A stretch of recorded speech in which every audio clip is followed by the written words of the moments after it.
Hoy es jueves 8 de diciembre de 2022. Es feriado, pero hoy salimos con un especial histórico porque ayer ocurrieron dos hechos históricos. Nuestra dictadura más breve y la asunción de la primera presidenta de la República del Perú. Y empecemos por el principio. Ayer temprano por la mañana ocurrió algo que casi nadie vio, pero que tiene que haber sido decisivo para gatillar el autogolpe. Se presentó en el Congreso Salatiel Marrufo, el ex jefe del gabinete de asesores del Ministerio de Vivienda, y ahí ocurrió esto que ustedes mismos tienen que escuchar. El 16 de mayo del 2022, el señor presidente de la República visita el despacho del señor ministro Heiner Alvarado y luego visita mi despacho, en donde personalmente le hago entrega de 100,000 soles al señor presidente. Este es el primer testigo, la primera declaración después de más de un año y medio de denuncias. Es la primera vez que alguien sale con su cara y dice: yo personalmente le entregué dinero a Pedro Castillo. Y lo que hace verosímil esta declaración es que la menciona en realidad como parte de un esquema más bien largo. Lo que ocurría normalmente es que Salatiel le daba la plata al ministro de Vivienda, Heiner Alvarado, y Heiner iba al despacho presidencial a entregarle a Castillo 50,000 soles, algo que ocurrió 9 veces, una por mes, luego de cada Consejo de Ministros, según Salatiel.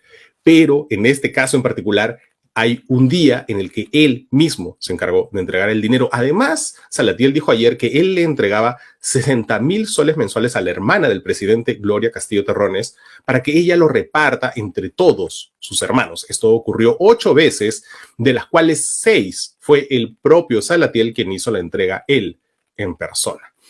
Esta declaración significó una alerta roja por primera vez, repito, alguien, y en este caso un funcionario público de alto nivel involucrado en una serie de escándalos. Por primera vez alguien admitía haberle entregado dinero personalmente a Pedro Castillo. Esto puede haber acelerado una decisión que ya estaba tomada en realidad. Nuestro editor general Jonathan Castro pudo averiguar que anteayer, el martes, el flamante ministro de Defensa, Gustavo Bobbio, hizo una presentación en el Ministerio de Defensa y allí dijo textualmente que su estadía iba a ser corta porque él venía con un encargo puntual. Creo que está claro que ya habían decidido cerrar el Congreso. Quienes aconsejaron el cierre inconstitucional del Congreso, según nuestras fuentes, fueron los abogados Raúl Noblecilla y Ronald Atencio, muy cercanos a Guillermo Bermejo, junto a la primera ministra Betsy Chávez. ¿Por qué? Porque estaban asustados, pensaban que la vacancia que se iba a votar ayer ya tenía los votos seguros. Por su lado, Fernando Vivas de El Comercio recogió una versión similar. Ellos estaban preocupados, sobre todo por Cerrón, porque en Palacio sentían que los votos de Perú Libre podían traicionarlos. Pero volvamos a ayer. Ayer, más por la mañana todavía, ayer a las 7:30 de la mañana, el ministro de Defensa, Gustavo Bobbio, ingresó a Palacio junto al comandante general del Ejército, Walter Córdoba, para tener una reunión con Pedro Castillo. Allí tanto el presidente como el ministro le pidieron al comandante general del Ejército que los ayude en el cierre del Congreso, a lo que el general Córdoba dijo que no y se retiró. Fue una reunión muy breve de menos de 10 minutos. Poco después se filtró a la prensa la carta de renuncia del general Córdoba, lo que fue ya la primera alerta pública de que algo raro estaba pasando. De hecho, la esposa del general tuiteó: tú eres un soldado de la patria, no permitas presión de ningún indeseable, menos hoy. Eso fue a las 9 de la mañana. El general Córdoba, mientras tanto, había alertado por chat a los otros comandantes de las Fuerzas Armadas y de la policía lo que se venía. A las 9:43, Salatiel Marrufo en el Congreso soltó la bomba. A esa misma hora, Gustavo Bobbio volvía al Ministerio de Defensa para pedirle la renuncia a toda la alta plana. Esto lo hizo acompañado del coronel Víctor Canales. Poco antes de las 11 de la mañana, Bobbio volvió a Palacio para reunirse con el presidente y los ministros. Estaban Roberto Sánchez, Alejandro Salas y otros. Algunos de los ministros que llegaron vieron que se estaba instalando un equipo de TV Perú allá en las oficinas de Palacio. Entonces preguntaron: oye, ¿pero qué va a pasar? ¿Por qué están poniendo esto? Y nadie les supo responder. ¿Por qué? Porque Betsy Chávez, la primera ministra, había ordenado traer ese equipo sin decirle nada a nadie, ni siquiera a la gente de TV Perú. Allí fue cuando Castillo ya le contó a los ministros lo que iba a pasar. Según Fernando Vivas, Alejandro Salas le decía: presidente, no lo haga, mientras que Betsy Chávez y Aníbal Torres respaldaban férreamente a Castillo. Roberto Sánchez parecía dudar en silencio.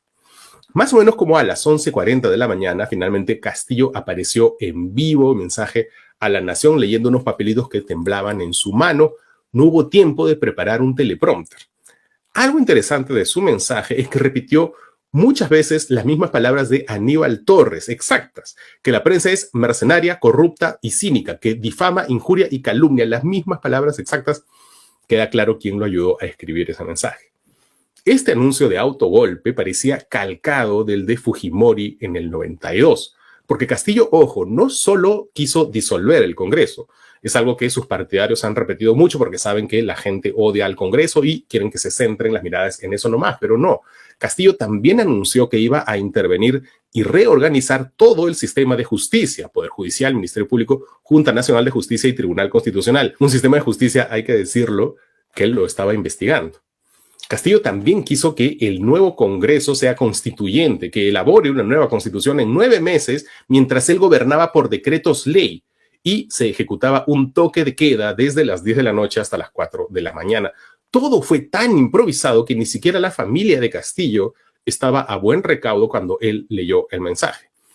Casi de inmediato, los ministros de Castillo empezaron a caer como moscas, empezaron a renunciar, casi todos en Twitter. En este cuadro del periodista Wilber Wakasi pueden ver la cronología de las renuncias. Los primeros en decir que se iban porque atentaba esto contra sus principios democráticos fueron Alejandro Salas, César Landa y Kurt Burneo. Ya para la 1 de la tarde habían renunciado Félix Chero, Richard Tineo, Wilber Rosas, Heidi Juárez, Rosendo Serna, Silvana Robles y Roberto Sánchez, y ya después renunciaron los demás, pero ya para la 1 de la tarde la cosa había pasado del desconcierto al derrumbe. Ojo con algo, los últimos en renunciar fueron el ministro de Defensa Gustavo Bobbio y la del MIDIS, Cintia Lindo. Esto fue casi al borde ya de las 2 de la tarde cuando todo estaba consumado.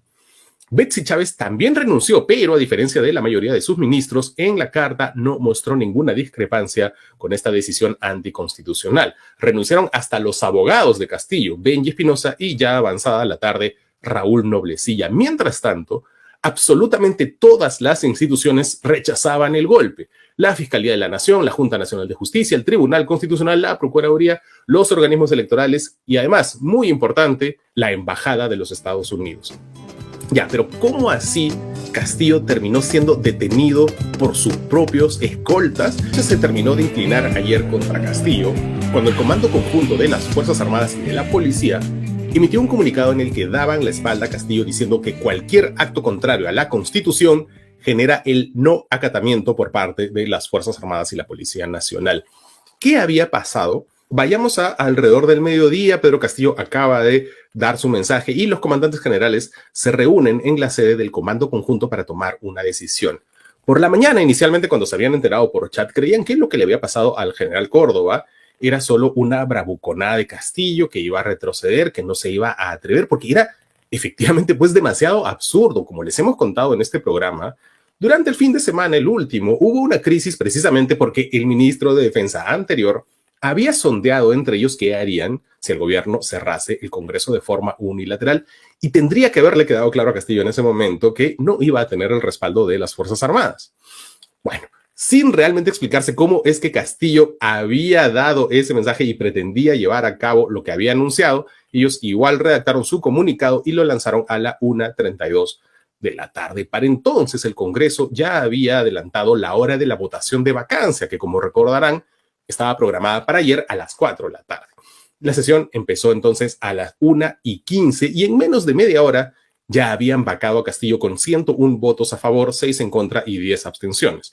Como se vota por orden alfabético de los apellidos, pues fue rápido darse cuenta que la suerte de Castillo estaba echada, sobre todo cuando Sigrid Bazán, de la letra B, y Waldemar Cerrón, de la letra C, votaron a favor de la vacancia. ¿Quiénes votaron en contra? Apunten, los 6. Margot Palacios, Jaime Quito y Janet Rivas de Perú Libre, Paul Gutiérrez del Bloque Magisterial, Hamlet Echevarría de Perú Democrático y Elías Varas de Perú Bicentenario, todas ramificaciones de Perú Libre. De las 10 abstenciones, 2 fueron notables, la del ex premier Guido Bellido y la del todavía ministro Roberto Sánchez. Luego de la votación, los congresistas se pusieron a celebrar, se tomaron su fotito. Mientras tanto, en una escena de película tipo La Orden 66 de Star Wars, Pedro Castillo era detenido por sus propios escoltas. ¿Qué pasó? ¿Cómo así? Volvamos a retroceder al mediodía. Castillo acababa de dar el golpe, todavía estaba muñequeado, se le veía nervioso en Palacio y según nuestras fuentes y también las del periodista Rodrigo Cruz del Comercio, Castillo se comunicó con el número 1 de la policía, el general Raúl Alfaro, que se encuentra ahora mismo de licencia porque tiene COVID. El general Alfaro le dijo que no apoyaba su decisión. Entonces, el ministro del Interior, Willy Huerta, llamó al número 2 de la policía, el general Vicente Álvarez, para que autorice el ingreso de manifestantes a la plaza de armas para que Castillo dé un balconazo, pero no obtuvo Castillo el respaldo de este policía tampoco. Entre las 12 del mediodía y la 1 de la tarde, Castillo empezó a tener un autogolpe de realidad.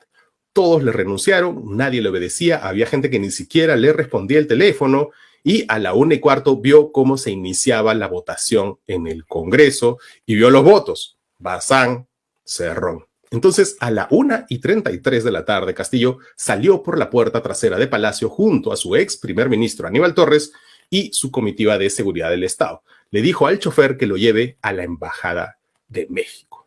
Aquí hay una duda, ¿pidió o no pidió asilo? Según el canciller de México, Marcelo Ebrard, Castillo no llegó a solicitarle el asilo, pero dijo que si le hubiera pedido, se lo hubiera dado. Como les hemos contado varias veces en este programa, el presidente de México, Andrés Manuel López Obrador, tiene una relación muy cercana con Castillo, medio que lo adoptó. Y de hecho, ayer salió a apoyarlo en Twitter. Bueno, 1:30 de la tarde, la comitiva de Castillo se dirige a toda velocidad a la Embajada de México, pero agarraron la avenida Wilson a esa hora, imagínense, hora punta. Un héroe no reconocido de toda esta jornada, el tráfico limeño. Mientras tanto, mientras él estaba atorado ahí, se realizaba una reunión del alto mando de la policía en la que decidieron que Castillo tenía que ser detenido por el delito flagrante de rebelión. Para entonces el Congreso ya lo había vacado y técnicamente Castillo volvía a ser un ciudadano normal. Como en un cuento, sus poderes se desvanecieron en medio del tráfico de Wilson. Los generales de la policía se comunicaron con la escolta del presidente y dieron allí la orden 66. Al parecer, Castillo y Aníbal Torres se sorprendieron cuando notaron que su vehículo se detenía de pronto. Se detuvo frente a la Clínica Internacional en plena Wilson, ya a punto de salir de Wilson, y entonces el equipo de la Subunidad de Acciones Tácticas que lo estaba acompañando, de pronto se acercó a decirle que estaba bajo arresto. Lo que están viendo aquí es exactamente ese momento, un video grabado desde la Clínica Internacional. El carro presidencial ya está detenido y los SWAT están desviando a todos los carros mientras se le comunica su arresto a Castillo, que permaneció todo el rato dentro del carro. Los policías lo llevaron ya detenido a la prefectura, allí cerca en la Avenida España. Mientras tanto, los coroneles más conocidos como Pica y René, Walter Lozano y Harvey Colchado se dirigieron cada uno a las embajadas de México y Cuba para bloquear el potencial asilo.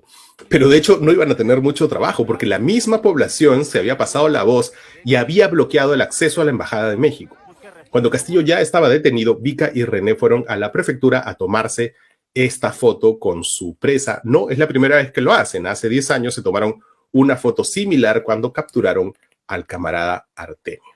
Allí también llegaron la fiscal de la Nación, Patricia Benavides, junto al fiscal adjunto supremo, Marco Guamán, y la fiscal superior, Marita Barreto. Castillo ha sido denunciado por los delitos de sedición, abuso de autoridad y grave perturbación de la tranquilidad pública por este fallido golpe de Estado. En paralelo, la Fiscalía durante la tarde entró a Palacio, a las oficinas de Betsy Chávez y a la de Raúl Noblecía, pero parece que ya las habían dejado limpias. En otra muestra de que Castillo se quedó completamente solo, anoche solo fueron a visitarlo a la prefectura 3 congresistas, 3 solitarios congresistas, Pasión Dávila y Katy Ugarte del Bloque Magisterial y Kelly Portalatino de Perú Libre. Solo Aníbal Torres permaneció a su lado hasta el final. En estos momentos, Pedro Castillo ha amanecido en la Diroes, a donde fue trasladado en helicóptero anoche. Él ahora tiene un nuevo vecino, Alberto Fujimori, y Palacio de Gobierno tiene una nueva inquilina, Dina Boluarte, y con